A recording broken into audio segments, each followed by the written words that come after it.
देखो हम बात करेंगे, टॉपिक है आपका हिरुडिनेरिया। हिरुडिनेरिया जो कि लीच है, लीच प्रजाति आप लोग जानते हो कि इसको वैसे आमतौर पे जोंक के नाम से जाना जाता है। जोंक आमतौर पे इसको जोंक के नाम से जाना जाता है।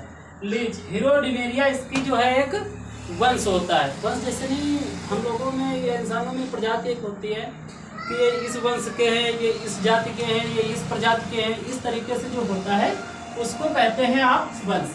देखो इसमें देख सकते हैं बेटा आप कि संघ है, संघ इसका एनेलिडा है। यहाँ तक कि जितने भी रेंगने वाले जंतु हैं, रेंगने वाले जीव जो होते हैं उनको आप एनेलिडा संघ में रखें। जैसे आपका ये हो गया लीच हो गया, यानी जोंक हो गई, और आपका केंचुआ हो गया, ये एनेलिडा संघ में ही आते हैं, है ना। तो अब वर्ग जो है इसका हिरुडिना होता है। क्या होता है? हिरुडिना। और फिर वंश है हिरुडिनेरिया। टॉपिक हिरुडिनेरिया, वंश भी हिरुडिनेरिया। हिरुडिनेरिया के जितने भी जंतु हैं उसके बारे में इसमें अध्ययन किया जाता है। हिरुडिनेरिया के वंश के जितने भी जंतु होते हैं, वैसे हम लीच की आज बात कर रहे हैं कि लीच क्या होती है, इसका स्वभाव कैसा होता है, ये आमतौर पर कहाँ पाए जाते हैं, इनका रहने का स्वभाव क्या होता है, इनकी आकृति कैसी होती है, इनका शरीर कैसा बना होता है, शरीर में कितनी कोशिकाएं होती हैं या नहीं होती हैं, ये सब चीज़ों के बारे में बात करेंगे। वंश जात जो होती है, जात होती है इसकी ग्रेनुलोसा। क्या होती है? ग्रेनुलोसा। तो हम बात करेंगे, अगर हम इसकी बात करें कि जो होती है इसका प्राप्ति स्थान, ज़्यादातर आप लोगों ने आमतौर पर देखा होगा इसका स्थान कहाँ होता है, रहन सहन कहाँ होता है इसका स्थान। आप कैसे लिख सकते हैं? स्वभाव व स्थान, प्राप्ति स्थान, स्वभाव व स्थान, इनका प्राप्ति स्थान कहाँ होता है, इसका स्वभाव कैसा होता है। तो आप लोगों को पता होगा कि जोंक ज़्यादातर ये कहाँ पाई जाती है? पानी में पाई जाती है, और उस पानी में पाई जाती है जो पानी रुका हुआ है, जो पानी रुका हुआ होता है।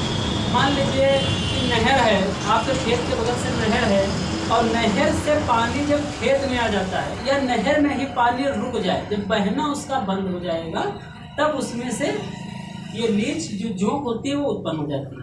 ठीक, इसका भी एक होता है, उसका भी अध्ययन आप आगे चल के करेंगे, जिसको घोंघा भी बोला जाता है। घोंघा बोला जाता है, उसमें ही लीच का निर्माण होता है, उसमें उनका प्रजनन होता है, अंडजनन सब कुछ जो भी होते हैं अंडाणु उसी में होता है, उसी से निकल करके ये जोंक बनती है।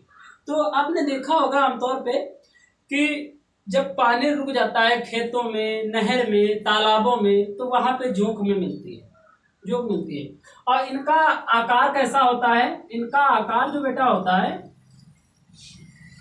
ये तो रेंगने वाला जंतु होता है। दूसरी बात है इसमें पैर भी नहीं पाए जाते हैं, चलते हैं, रेंगते हैं, लेकिन इनमें कोई पैर तो होते नहीं है, ये अपने शरीर के माध्यम से ही चलते हैं। और दूसरी बात, ये एक लिंगी जंतु होते हैं। कैसे होते हैं? एक लिंगी बेटा जंतु होते हैं।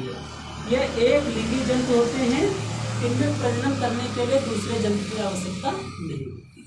और इनमें देखा होगा आमतौर पे आपने कि इनका आकार और एक लिंगी जंतु ये पाए जाते हैं। दूसरी बात कि इनका जो शरीर होता है वो चपटा होता है। कैसा होता है? इनका शरीर बेटा चपटा होता है, शरीर चपटे आकार का होता है, चपटे आकार का शरीर होता है, और थोड़ा सा चमकीला भी होता है ना, चमकीला भी होता है, ये चमकीला होता है शरीर इनका, चपटा व चमकीला आप कह सकते हैं। इनका शरीर चपटा व चमकीला होते हैं, और इनके दो मुख पाए जाते हैं। कितने मुख पाए जाते हैं? दो मुख पाए जाते हैं। एक होता है पश्चिमुख, दूसरा बेटा होता है अग्रमुख। एक होता है पश्चिमुख, दूसरा होता है दो मुख पाए जाते हैं दोनों तरफ से, और चूसक भी लगे होते हैं, दोनों में जो लगा होता है जिससे ये लोग चिपकने का कार्य करते हैं, ब्लड चूसने का कार्य करते हैं, उसको हम लोग क्या कहते हैं बेटा? चूसक कहते हैं। क्या कहते हैं? चूसक उसको कहते हैं। यानी इसमें दो मुख होते हैं, एक पश्चिमुख होता है, एक अग्रमुख होता है, और उसमें भी चूसा लगे होते हैं। अब इसमें बात करें कि ये प्रजनन करते हैं, तो ये प्रजनन का इनका सिस्टम कहाँ पे होता है? तो आगे से भाग में, आगे से 5वें खंड पर, इनमें खंडों में बटा होता है। जितने भी रेंगने वाले जंतु होते हैं सब में खंड पाए जाते हैं, सब में खंड पाए जाते हैं। और ये जो पांचवें खंड पे होता है, पांचवें खंड पे इनका प्रजनन तंत्र होता है, प्रजनन तंत्र होता है, यानी रिप्रोडक्टिव सिस्टम।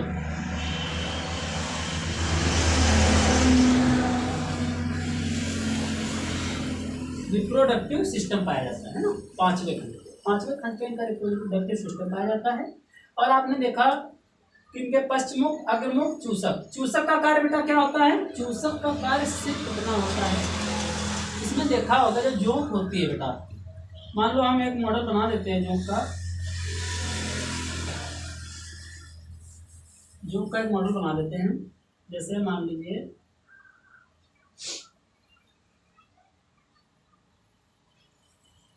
ऐसे करके कर लो, यहाँ पे जो होता है ये अग्रमुख ले लो, ठीक, और ये पश्चमुख ले लो, ठीक। इसमें जो जोंक मान लीजिए, थोड़ी देर के लिए मानना है, मानने में क्या जाता है, मैथ में तो वैसे भी कौन मानना होगा कि जोंक है, ये आगे जब मुख पर हम देखते हैं तो ये गोल टोपी जैसा आकार जैसा दिखता है, गोल टोपी आकार जैसा दिखाई देता है। वही क्या होता है जब मनुष्य के शरीर में या जानवरों के शरीर में ये चिपक जाता है, वो चिपकने का कार्य और वहीं से ब्लड को चूसना स्टार्ट करता है। और चूसक पीछे भी लगा होता है, एक चूसक पीछे भी लगा होता है, तो यहाँ से क्या होता है दोनों तरफ का चिपक करके ब्लड चूसना स्टार्ट कर देता है। तो इनका चूसक का कार्य होता है मेन चलने में सहायता देना, और दूसरी चीज खून को यानी ब्लड को चूसने का कार्य करना। चलने में सहायता देते कि जब तक चूसक नहीं हुआ तो आगे फंसा करके, यानी जैसे हम लोग पैरों से चलते हैं उनका भी एक सिस्टम होता है कि उसको आगे पहले चिपकाते हैं अपना शरीर, अपना मुख, पीछे से खींचते हैं, फिर आगे बढ़ते हैं, फिर खींचते हैं, इस तरीके से उनका चलने का सिस्टम, ठीक।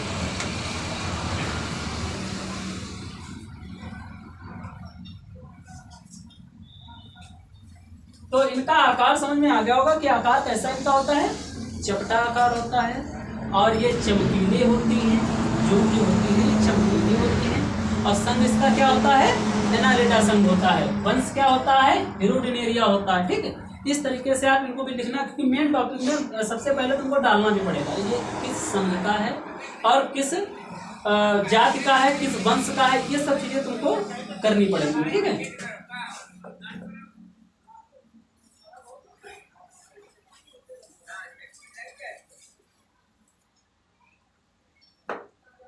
अच्छा, फिर हम बात करते हैं कि लीच जो होती है हमारी, लीच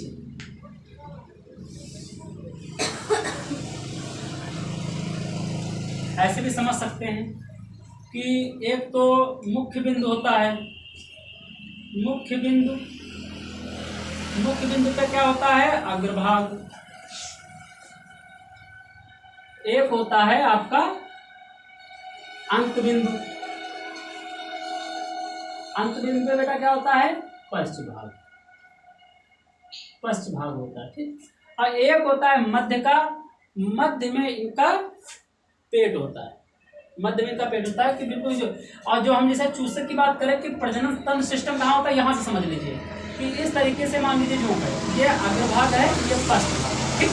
और यहाँ से मान लीजिए खंडों में ये बटा हुआ है, इस तरीके से खंडों में आपकी जोंक बटी हुई है, यानी ये लीच जो है बटी हुई है। तो यहाँ से किसे खंड है, 1 2 3 4 5, पांचवें खंड पर आपका क्या पाया जाएगा, प्रजनन तंत्र पाया जाएगा, ठीक। और यहीं पर एक चूसक लगा होगा, एक चूसक आपका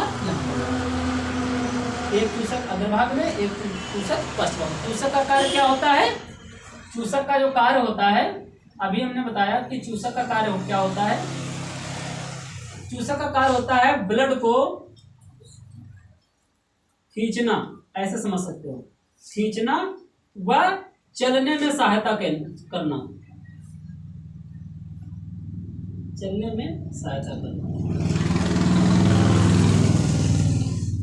ये दोनों चूसक का कार्य होता है, ठीक। ब्लड को चूसना और चलने में सहायता करना, इसके दुरुपयोग भी हैं और उपयोग भी हैं। जैसे लीच को हम लोग क्या करते हैं कि ज़्यादातर जहाँ पर गंदगी होती है वहाँ पर सबसे पहले ये अपना करना है। यहाँ पर मान लीजिए कि आपके पैर में कोई फुंसी हुई है, आप पानी में गए तो सबसे पहले जहाँ पे फुंसी होगी उसी स्थान पर जोंक हमेशा चिपकती है। क्यों? क्योंकि उसको की जरूरत तरल पदार्थ की तरफ ये लोग ज़्यादा भागती है, और इनमें तरल पदार्थ बहुत अधिक पाया जाता है, तरल पदार्थ सबसे ज़्यादा इनका पाया जाता है। और इसका सबसे ज़्यादा नुकसान किससे हमेशा चिढ़ती है? ये नमकीन चीज़ से हमेशा चिढ़ती है। जो जोंक होती है आपकी नमकीन चीज़ से चिढ़ती है। यानी जैसे आप साल्ट है, तो अगर साल्ट इसके करीब लाएंगे तो इसकी समझ लो जान निकल गई। देखा होगा कि गांव में जब जैसे जोंक वगैरह चिपक जाती हैं जानवरों के या तुम्हारे, तो उसको बाद में क्या करके उस पर जब नमक का छिड़काव करते हैं तो क्या करती है, ब्लड फेंकने लगती है, ब्लड निकालने लगती है। तो उससे समय इसको मतलब तरल पदार्थ इसके अंदर इतनी कैपेसिटी नहीं होती है कि कोई नमकीन, क्योंकि साल्ट में है सबसे ज़्यादा हाई मात्रा में आयोडीन पाया जाता है। आयोडीन इसके विपरीत जाता है। आयोडीन को ये एडॉप्ट नहीं कर पाती है। कौन?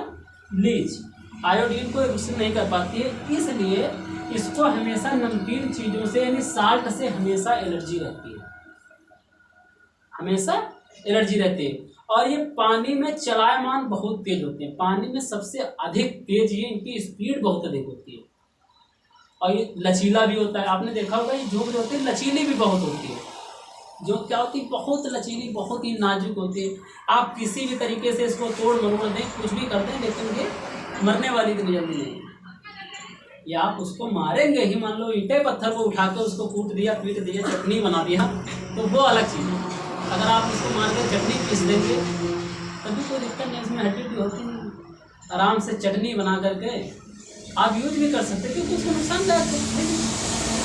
और सबसे बड़ी बात है ये कि आपको अगर गंजेपन की दिक्कत है तो बताया जाता है इसका तेल बहुत कामयाब होता है।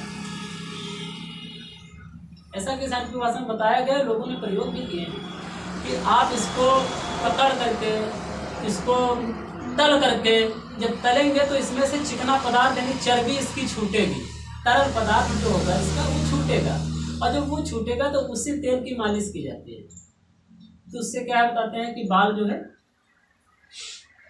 जमने में आसानी हो जाती है, आसानी से वो निकल पाते हैं। तो कहने का मतलब है जो चीज़ें बालों में पाई नहीं जाती है वो चीज़ में पाई जाती है, तो उसकी मात्रा जब वहाँ पर पूरी कर देते हैं, यानी किसी भी चीज़ की जब मात्रा कम होती है तभी तो वो हटती है। मान लो अगर बाल जैसे झड़ रहे हैं तो बाल क्यों झड़ते हैं? या बाल गिर गए, गंजापन हो गया, तो किसी न किसी चीज़ की तो कमी हुई है हमारे अंदर, कोई भी प्रोटीन की कमी हुई है, वसा की कमी हुई है, तरल पदार्थ की कमी हुई है। जब कोई चीज़ की कमी हो जाती है हमारे शरीर के अंदर या किसी भी चीज़ के अंदर, तो वो चीज़ वहाँ से क्षति उसको होने लगती है, नुकसान होने लगता है। जैसे सपोज कि हमारे देश में पहले बताते हैं इस दुनिया पर, इस पृथ्वी पर बहुत बड़े बड़े डायनासोर पाए जाते थे, लेकिन अब डायनासोर देखने को नहीं मिलते। कहाँ है डायनासोर? लेकिन थे ना, ये कभी ना करोड़ों वर्ष पहले थे, पाए गए हैं। उसके अवशेष तो अभी तक मिल रहे हैं, वैज्ञानिकों ने इस पर रिसर्च किया है, अगर उसके अवशेष मिल रहे हैं अभी तक, तो इसका मतलब कभी ना कभी वो रहे होंगे। तो वो विलुप्त क्यों हो गए? कैसे विलुप्त हो गए? कहाँ चले गए? तो सबसे बड़ी बात तो ये है कि जैसे मान के चलिए कि उनको एक तो बताया था साइंटिफिक भाषा में कि जब इस पे आग की बारिश हुई थी, इस पृथ्वी पर आग की बारिश हुई थी, उल्का पिंड वगैरह थे, उल्का थे, ये सब जब गिरे थे तो उसकी कुछ तहस नहस में आ गए, बर्बाद हो गए।